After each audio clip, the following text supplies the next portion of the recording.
Welcome to Prime Perspectives, where Keith Galicia guides you to the financial finish line. As a certified financial planner practitioner, he covers all topics in financial planning. Join him each episode to gain insights and strategies, helping you pursue your financial goals together.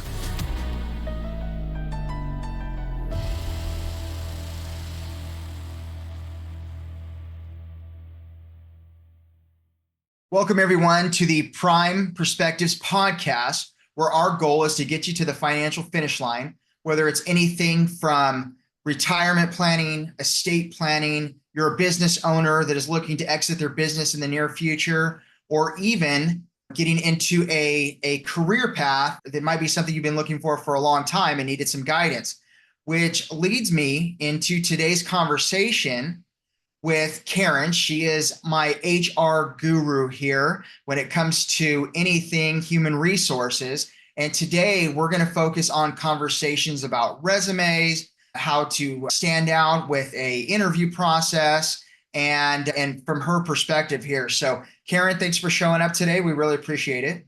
Thank you for having me. Absolutely. Absolutely. So let's get right into it. Can you tell me a little bit about your background and how you got into human resources? Sure. It was purely accidental, actually. I started working in an environmental laboratory years ago, started as a receptionist. I moved up and around, position to position, into management positions, and I ended up being the office manager for quite some time. So I was dealing with a lot of the people issues. We had no HR presence, except we were using PAS associates as consultants at the time. They wrote our handbook and such. So once we grew to over 80 employees, I asked if I could start an HR department. So they paired me with Holly Culhane, who was the owner of PAS at the time, and she became my mentor and helped me build that department. And I ended up staying a total of 22 years, and I ended up going to work for Holly at PAS in 2005. And then in 2017, my family actually purchased the business from her. I think it's important to have a mentor, and I think that'd be important for somebody to think about. What would you find is that was kind of the most important thing of having a mentor, kind of going through that process? Just someone who, in my case, she was an absolute expert in the field, and she was very, very nurturing, very knowledgeable, very patient, and really big on training and making sure that I had the tools that I needed to be successful. So what inspired you when you think about human resources? Like you said, it was by accident, but was there a light bulb that went off and said, hey, I think this might be my niche, or this might be my passion? I can't really speak to an aha moment. It really was just an evolution.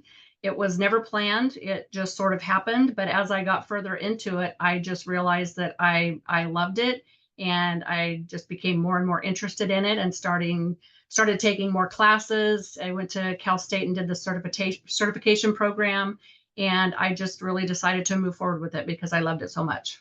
Absolutely. Absolutely. So when you think about human resources, those are broad strokes. Is there an area that your company, that PS and Associates, really specializes in? We kind of run the full gamut of HR. We do a lot of wage and hour consulting, just those day-to-day questions that people have that we can help guide them through. We do leave of absence management. We do compensation studies, exempt status reviews, which are something that's very important as well. Job descriptions. We help with recruitments. We can do partial or full recruitments. Conflict resolution is another big item that we do. A lot of training. And really just anything HR related, we have expertise in all of those areas.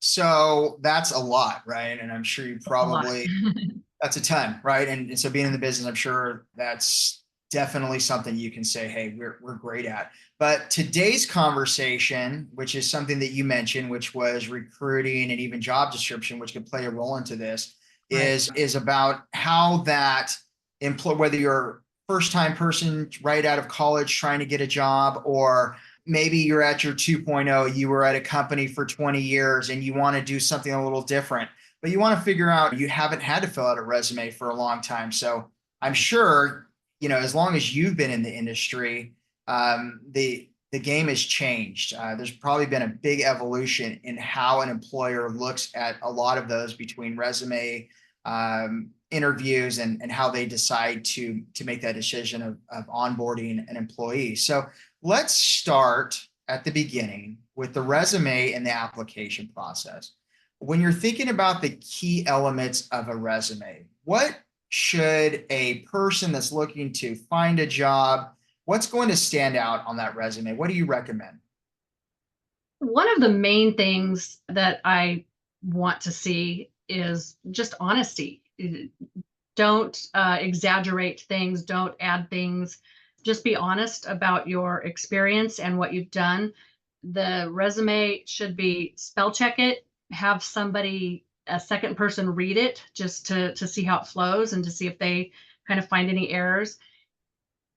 Just as something as simple as having their contact information, having a professional email as opposed to some of the cute emails that people like to do. And that's fine to have one for your personal things, but I would recommend creating a professional sounding email with just last name, first name, something like that. Emails, they're free. You can get a Gmail or whatever account for free. So it's good to do that. And then you can also have that where just your, responses to your applications are coming through, so you can kind of see those right offhand and quicker.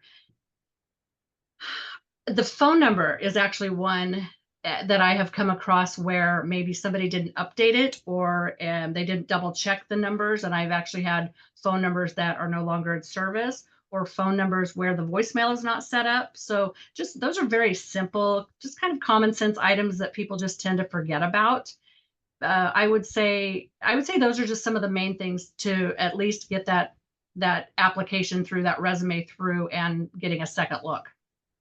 I hear a lot about resumes getting vetted through some kind of resume once over where they're looking for keywords.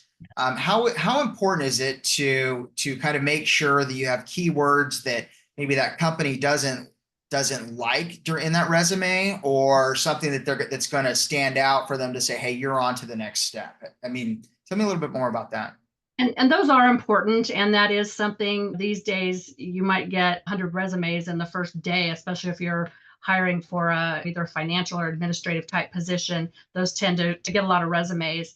And it's important to have some of those keywords. Again, they need to accurately reflect what you've done.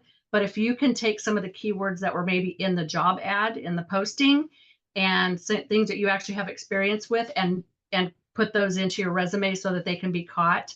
But that I think that's important, and that's a good kind of rule of thumb to do. Absolutely. So how important is it when you're thinking about your resume, keywords, like you said, to the job at hand? I mean, you could go on Indeed and apply for 50 different jobs in 10 minutes, right? You could just cut and paste your resume. How important is it to customize it towards that specific company, especially when you include things like a cover letter or anything like that? Yeah, that's a good question. For myself, I just like to see the actual work history, and I can kind of determine how that matches with whatever position I might be looking for. I think if you're going to customize it, you could do that in a cover letter. And that's also something important. Some job postings, they request a cover letter. So you want to be really careful to not to miss those types of requests and make sure that you're getting everything that they're asking for. But definitely in a cover letter, you could be a little bit more customized towards a position and then leave your resume as is. But some people do want to maybe put on the forefront their experience that more matches with each type of position. And that's okay to do that as long as that it accurately reflects your real experience. Absolutely. It's not fake it till you make it, right? It's really have the Yeah. have the tools that you put on that resume, because it's not going to take your employer very long to figure out if you can't get into that, especially if it's a technical role as well. Yes. So what are some of the common mistakes that you see applicant make, besides maybe not updated phone number when it comes to job description or anything like that, or I would say resume, job history? What are those mistakes that you see the most? Yes, other than, like I said, the spelling errors, the contact information, following the instructions. Like I said, if they requested a cover letter, make sure you put a cover letter. If they requested anything else, go along with it. Any certifications, for example, some might request a typing test, a certification of a certain typing speed that could be requested. Make sure you have that. Otherwise, you don't want your resumes to be too long. Nobody wants to have to review a 3 or 4 page resume. You typically want to go 10 to 15 years of experience. If you have that much is plenty. Especially you want to get the experience that is most related to that position on the resume. So you want to do that and not going into so much detail that it's just overwhelming to read it. Just some bullet points, some really key facts about the positions that you've held. Also, the dates are very important, of putting full dates of start and stop time of your positions, so that you don't have a resume that says I worked here from 2020 to 2021. Well, that could be 2 days or it could be almost a year. You don't know. So you really want those months in there as well. And that's something, kind of a common thing that I see, where people don't even put dates at all. But those are important. People want to see length of time. And then that also would show if there are job gaps. Well, you just mentioned dates, which leads me into my next question. Let's say there isn't a date gap between employment history. Maybe it could be 8 months, it could be 2 years, or anywhere in between. How Right. should a person address that when it comes to gaps in their employment history?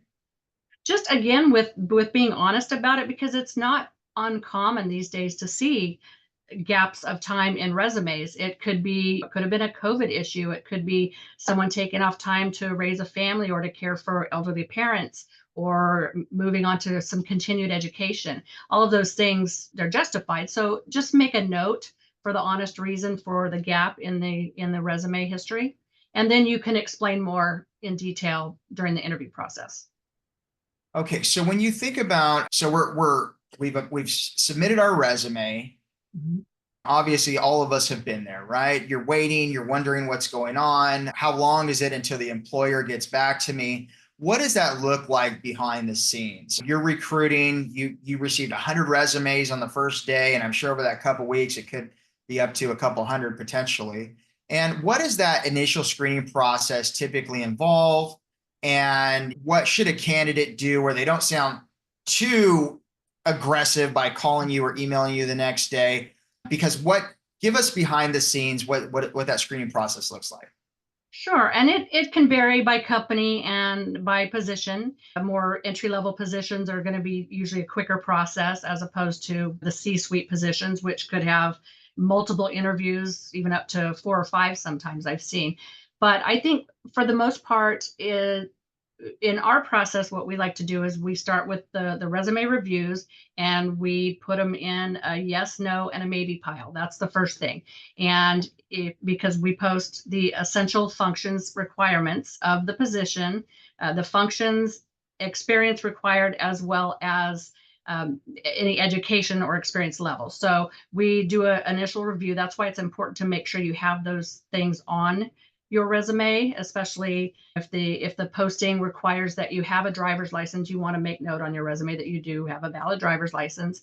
And so we'll take those and put them into those yes, no, or maybe piles. The maybe piles are maybe the information wasn't there, so we want to maybe do a quick phone call and clarify some of those things. So the goal for the applicant is to get yourself in that yes pile as soon as possible. But the process, some people will start reviewing resumes immediately. Some will wait until the position is closed and start reviewing. It's not uncommon for an applicant to drop an email or pick up the phone and just ask, where are we in the process? And that's okay. You just don't want to overdo it or email every day or call every day. You want to just respectfully, it's fine to just ask the question, where are we with this process? Okay, so it is okay for them to, I mean, give it a few days, let it marinate a little bit, either Sure. follow up with an email or a phone call. Okay, Make good sure to you know. received it. That's a good question for them to call and say, I just wanted to make sure you received my resume. Okay. So, well, that's good. Well, okay. So when you think about you're at the yes, no, maybe. Mhm. know obviously created some red flags, or maybe they didn't have the job history that was important to that specific role or anything like that. What are some maybe common red flags that might cause a recruiter to reject the application in the initial screening stage? And I'll go back to the errors. That's an absolute red flag, especially if you're applying for a position where you are going to be doing a lot of written communication, report writing, anything like that. You want to make sure that your resume is error free. Errors, typos. I would have said job hopping. That was something years ago that was kind of an issue and a red flag for people, and it might still be. But from my perspective, the generations that are in the workforce now, they are looking for things like upward movement, or maybe they're not being challenged, or maybe they're bored in their position. So it's not uncommon for to see. And when I say job hopping, I mean, a year and a half here, 2 years there. Those are more common now. Now, if you see something where you've got 3 months here and 4 months there, that's a little bit more of a negative perspective, I think, on that. But it's really not uncommon to see the movement, as long as it looks like it's upward movement, and that's okay. But some of the red flags would be the very, very short term, having 10 different jobs in 2 years. Yeah, no, it used to be, right? Like if you didn't have a 5 to 7 year job history at one Right. place, that was like a big no-no. Right now, if it's, with the new generation, you have to be a little more open-minded to what's going on in their brain, which Mhm. I certainly respect. If they're looking for challenges, upward mobility, and you can provide that within your company, then that might be somebody that could really take the bull by the horns and go. Exactly. Those could actually be some good qualities that you look for in a person. Sure, absolutely, absolutely. Okay, so we've gone through the resume. We've seen the screening process. Now we're talking to the yeses and probably the maybes, and we're doing the interview. You've reached out to that employee, and whether you do phone, video, in person, I'm sure video is a lot more frequent since COVID. It's certainly in my industry as well. Yeah. But what are the most common types of interviews now, and how should those candidates prepare for each, whether it's phone, video, in person? What are you seeing mostly? Like you said, a lot of the Zoom or Teams meeting, a lot of the online video meetings, that's very common. Sometimes that's even the final interviews. In person, I think, is still important if it's possible, unless you have a relocation situation where somebody is coming from the East Coast and it's kind of impossible just to do an in-person interview. But I think being prepared for a Zoom meeting interview, you should prepare just as if you're walking into that person's office. You should dress the part, you should act the part. Be careful that you're in a room that is free of interruptions, no dogs barking, kids running in, animals coming across your desk. You want to make sure you want it to make it as much of a resemblance to an actual in-person, in that person's office, face-to-face meeting as you can.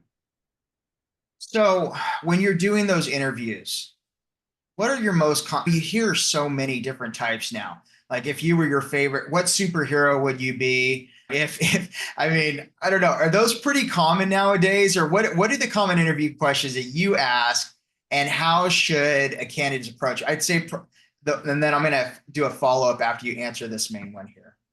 I don't care for those questions myself. That's just a personal choice. I know you do hear them. What's your favorite color? If you could be a tree, what would it be? I'm not a fan of those. I just want to ask questions based on the position. Of course, if you're behavioral based interview questions, those are very common, and those are valid, and that's to try to get exact information for someone to walk you through an actual situation that they've gone through, or how they would handle a situation, and have it very much based on each position. Yeah, I think with my career, one time was asking that question, how would I handle this position? And I had a real life experience that showed how I handled it, how I addressed it, and how we rectified the situation. And I feel like that certainly got me that role at one time. But let's Okay, so how do you ever ask this question? And this is one thing that is always kind of thought to me when somebody asks like, "What's your worst quality?" or what is I guess whatever that question is. How does somebody address that question when it's come to work related? That it's very common. We use those. Yeah. What are your best qualities? What are your worst qualities? That's very common. One of the things that we come across is when you ask for someone's best qualities, they can just rattle off all these great things. And when you say what something to tell me something negative, what are your worst qualities? That's when people will typically, I just can't really think of anything. And I know it's hard because you don't want to put anything negative on yourself, but it's a good way to answer a question with maybe an honest thing that happened where you struggled, you made a huge mistake, because what we want to hear is how you dealt with it, how you got through it, and what you learned from it. And so that's a good way if someone is talking about a worst quality, maybe it's something that they want to, go to school and get some more education on, or you want to hear that they're going through a process to change that from being a worst quality. They didn't just dwell on it; they came out of the other side of it and learned from it. I think that's all Exactly. Yes. this thing, right? Everybody has bad qualities or lesser qualities, and you want to hear, and it's also going to show you that that person's being honest about themselves. So how when we get to qualities, right? And Mhm. it could be worse, it could be soft skills, it could be communication, it could be teamwork, all of the above. How important nowadays are soft skills, such as communication, such as the ability works well with others, everything we learned in kindergarten, that type of thing in the interview process? I think it's really important, and for any position from entry level on up. Most, if we're talking specifically about financial positions, you do still have to interact with other people or clients or work in a team at some point. So knowing that the person is going to represent the organization in a positive manner is very important, and being able to work along with your team. So those skills are very important no matter what the position is. When it comes to handling behavioral interview questions, what are some of the strategies that somebody can address? I mean, if they're being completely honest, and maybe let's say they said, well, I was fired at this last job, or I mean, maybe that's not the best example, but when it comes to behavioral interview questions, how do you really address that and maybe uncover some issues there? Okay. So we have a phrase that we use is seek contrary evidence. So when someone gives you this great, example of this project and everything was wonderful, and we created these things and I saved the company all this money, you want to then kind of go to seek some contrary. Well, tell me about some roadblocks that you came up with along the way, and get them to tell you, because not everything works just perfectly, and there were no issues. You want to find out what were some of the challenges and how did you work through them. So using the behavioral based interview questions is important, and it's okay for an applicant. Sometimes you get asked a question and you say, give me an example of a time when this happened and how you handled it, and maybe they can't come up with that right away, and it's okay for the applicant to say, if I could just have a minute to think about that. That's okay, people understand that, but you want to still get that answer out of them, and you're again just trying to find out how they worked through a process, what things happened that maybe didn't go as planned, what mistakes they made, but you want to find out how they came off out on the other side and what they learned from it. No, and life isn't a straight line, right? And No, especially we know project management, whatever it is, it's never going to go the way that it goes on in your mind. And if you have the ability to course correct, get it back on track. Obviously, there was a mistake. You made a mistake, but it wasn't devastating, and you learned from it, and you were able to right. actually get to the finish line, and Yeah, have that be able to explain how that works. You, as an interviewer, I'm sure would appreciate that a lot more than them just trying to give you fluff. And no, everything was perfect. We had no issues. And being in the industry for so long, absolutely. like I That's know not that's real not the case. That's not real life. But so we've talked about behavioral, we've talked about soft skills. What about when you have somebody that's interviewing for something that really requires like a technical skill? How does a candidate demonstrate a technical skill during an interview? there. different ways. And again, depending on the position, sometimes you can ask them to provide you with a very intricate Excel spreadsheet that they've done with all of the fancy bells and whistles on those. Or we like to do actually send out assessments. So if it's some type of financial software that they're using, we have access to assessments that we can send them that will kind of gauge their knowledge of those programs. And when we do that a lot with positions, especially technical type positions, and even more administrative positions, we will have them do tests like following instructions or even typing speed, something as simple as that. But there, we have access to hundreds of different types of assessments that they can do to kind of show their skill level. No, I've seen them. You have like there's like, and if Excel is an important role, run them through a 10-minute Excel test or 20-minute Excel test. Yeah, there's a lot of really neat stuff. Good to know. Good to know. Okay, so we're through the process, done the resume, we've done the interview. Candidate, maybe they're sweating it, not sure if they gave all the right answers or anything like that. Hopefully, after watching this podcast, they'll be a lot more prepared on what those the resume and the interview process, successful tips for that. But what should that candidate do immediately after an interview to improve their chances of getting hired? Number one, I would say that they should make sure that they completed any task that was asked of them, whether it be taking assessments or providing some type of additional information, maybe names of people that could be contacted on their behalf, but following through the process as quickly as possible.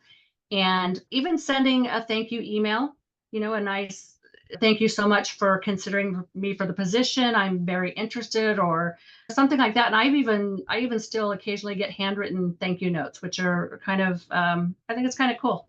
Very, very old school, but it shows that someone took the time.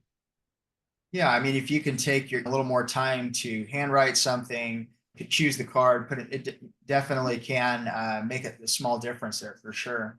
And so you're in between candidate A and candidate B. Are there any factors, or what factors do employers consider when making that final hiring decision? I'm sure you probably got to a point where you might have 5 equal candidates. What sets one person apart from saying yes, and unfortunately the other 4 might not be the answer? It's the process as a whole. So we, keep track of everything, even, how they responded to emails. If they responded to emails, if we left them a voicemail in the beginning, did they call back within a reasonable time? But I think just their ability to demonstrate their past performance as relevant to the current position that we're looking for. When they came into the interview, did they seem prepared? Did they show a sincere interest? So it's going to have a lot to do with not just their, like we said, the technical skills, but also the soft skills and how maybe it looks like they would be a good fit for the company or for the team that they're going to be working in. And it's difficult, but we will look at everything from the very first time we connected with them to the very end, whether that be the assessment tests or anything else that we had them go through. And we also prefer to have multiple people in this process so that then we can get together, and we typically will have 3 people involved in the process from start to finish. And then we kind of get together and compare notes on each person and kind of rate them how we think. So it should be a very thoughtful process. No, absolutely. Okay, so you've given the offer to the 1 out of the 5. They're super excited, bouncing off the walls. They found their dream job. But now, how they've given an offer on pay. How can a candidate negotiate a job offer effectively? How can they should that start from the beginning? Should they create an expectation? Should they give a range? I know there's some things that an employer can't really ask for with some of the newer ways of saying income requests or anything like that. But let's say they want to be within a certain range. How do you do that respectfully and but also be able to get what you're looking for? Right. And that's a great question, because like you said, there are some fairly new issues coming up where employers can no longer ask for what their salary history has been. And that was usually your big tell. It's like, okay, they made this much in that position 5 years ago. In their most recent position, they made this much, but we don't know that anymore. Now, sometimes during the interview process, people might divulge that information, but not always. But what you can do is ask what salary that they're looking for. And so hopefully that person has, given their honest answer at the beginning. And then additionally, one of the newer laws that came out, I believe it was at the beginning of this year, is that employers have to put what the salary range is for the position. So that should be in the posting.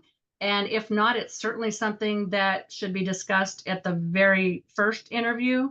And the person, the applicant should say, what is the range for this position? And they can even say, is that the final range? So going through the process, there should be no surprise on that. And we actually had an experience pretty recently where the process went all the way through to the very end. And then the person decided, well, now I want to ask for the moon, basically. And it just kind of left bad taste for everybody. But if you get down to that and you feel like you're a great candidate and you have the experience, you can ask things about what is the company's policy or procedures on raises. Sometimes you can ask, well, if I start at this much, can we do a review and consider an increase at 90 days or 6 months or whatever that might be? So there's some talking points that you can do and come to a reasonable communication with that and a reasonable outcome. You just don't want to come up to the end of that process and ask for $10,000 more than what we were talking about in the beginning. But there's some wiggle room. Good to know. Okay, so let's follow this up with one last question. We've created the income there. What else should an employer or candidate or a new hire consider before accepting a job offer outside of just income? Right. So I think the fit, it's just as important for the candidate to feel that they're comfortable with the potential new employer as it is for the employer to feel that the candidate is a good fit. It really does go both ways. Is there a relocation involved? Is there family involved? And how does the family feel about moving to this new area is something that we see quite frequently. Did you research the company? Did you visit the website? Did you ask questions about the company's values and visions and culture? So I think the fit is important on both sides. We always look at it as the employer needs somebody, and so we're going to offer this to you and everybody should just jump at the job. But it really is important that it's a good fit on both sides. So there should be some really thoughtful consideration on the candidate side. Is this really where I want to be? Absolutely.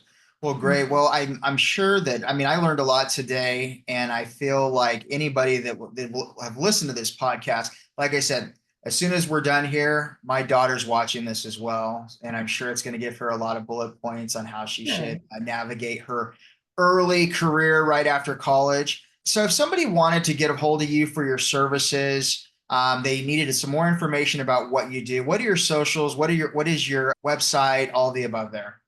Okay, so we're on Facebook and LinkedIn, and our website is pasassociates.com. That's with the plural.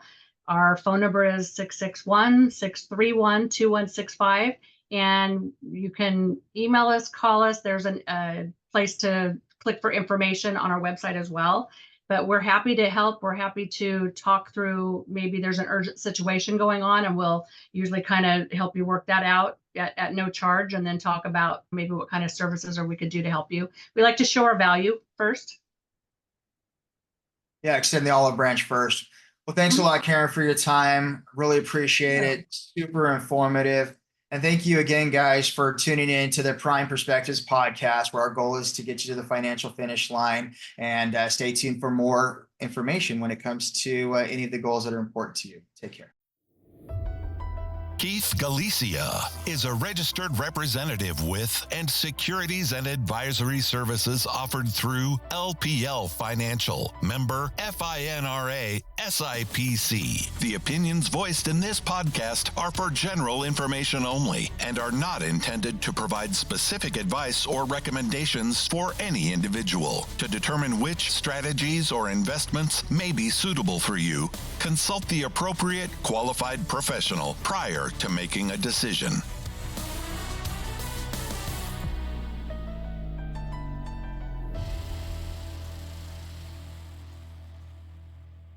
Karen Bonino is not affiliated with or endorsed by LPL Financial and Prime Portfolio Planning.